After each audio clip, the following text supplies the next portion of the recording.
রাজপ্রাসাদ থেকে ভিখারি। একটি তাকওয়া ও অহংকার ভাঙার ইসলামী গল্প। এক সময় এক বিশাল রাজ্যের বাদশাহ ছিলেন মালিক শাহ। তার রাজপ্রাসাদ ছিল সোনা রূপায় মোড়া, দরবারে সারি সারি উজির, চারপাশে পাহারাদার। প্রজারা তাকে ভয় করত, ভালোবাসা নয়। কারণ সে ছিল ক্ষমতার নেশায় অন্ধ। প্রতিদিন ফজরের আজান ভেসে এলেও সে নামাজে দাঁড়াত না। দরবারে বসে বলত, আমি যাকে চাই উঁচু করি, যাকে চাই নিচু করি।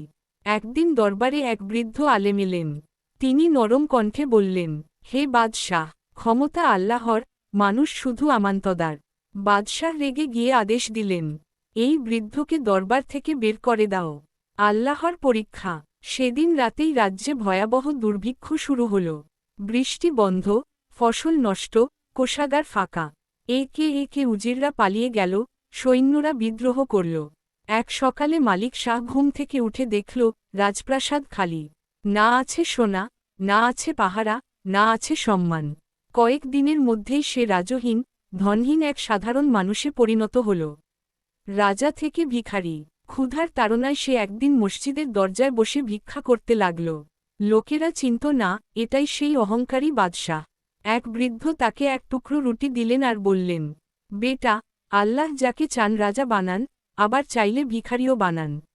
মালিক শাহ কেঁদে ফেলল। তার চোখ খুলে গেল। তওবা ও শিক্ষা। সেই সিজদায় পড়ে বলল, হে আল্লাহ, আমি অহংকার করেছি, তুমি ক্ষমা করো। আমাকে ক্ষমতা নয়, ঈমান দাও। বাকি জীবন সে মসজিদের সেবায় কাটাল, মানুষকে সাহায্য করল, অহংকার নয়, নম্রতা শিখল। ইসলামী শিক্ষা। ক্ষমতা ও সম্পদ আল্লাহর আমানত। অহংকার পতনের কারণ।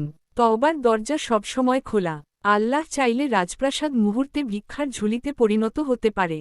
ভিডিওটি ভালো লাগলে লাইক দিন, গল্প থেকে কি শিখলেন কমেন্ট করুন, শেয়ার করে অন্যকে জানার সুযোগ করে দিন।